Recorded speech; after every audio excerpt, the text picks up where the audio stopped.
Hello' guys, আপোনালোকৰ মাজলৈ আহিছে এটা গীতটিৰ নাম হৈছে আইচেং বহাগৰ জুই ভলিউম 2।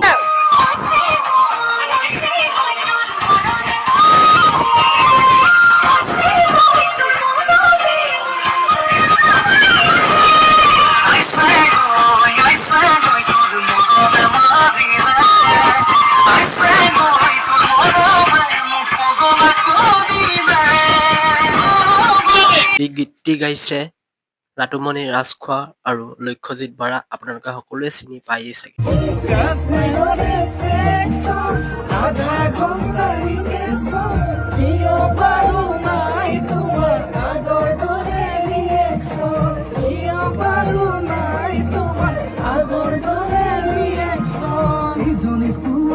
এই গীতটিত অভিনয় কৰিছে ৰিচা চেট্টি, বেহাৰবৰীয়াত পোষ্টৰ। আপোনালোকৰ সকলোৱে নিশ্চয় চিনি পায়েই।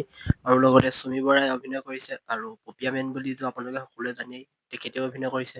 লগতে লক্ষ্যজিত বৰা নিজেই এই গীতটিত আছেই, লাটুমণি দাও আছেই।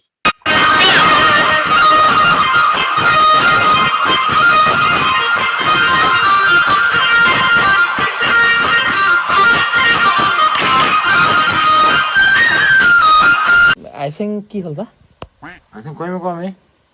নহয় আকৌ আপোনালোকে কৈছে আকৌ সোনকালে দিম বুলি, তাৰপিছত আকৌ কি কৈ আছে আপোনালোকে জানে আকৌ। এটা এইটো টোপনি গৈছিলে নেকি? বেয়া টোপনি হৈছে দেই মাথাত। কি হ'ব এতিয়া মানে আইচেং হ'ব তেওঁলোকে শ্বুটিং পালে কিন্তু আমাৰ ন কৰিব লাগিব। হ'লেই আৰু গান হ'লেই মিক্সত পঠাম এতিয়া দিগন্ত দা ওচৰলৈ। হ'লেই আজি বন্ধ কৰোঁ আছে, তাৰপৰা ৰাতিলৈ ব'ল ডাইৰেক্ট গুৱাহাটী।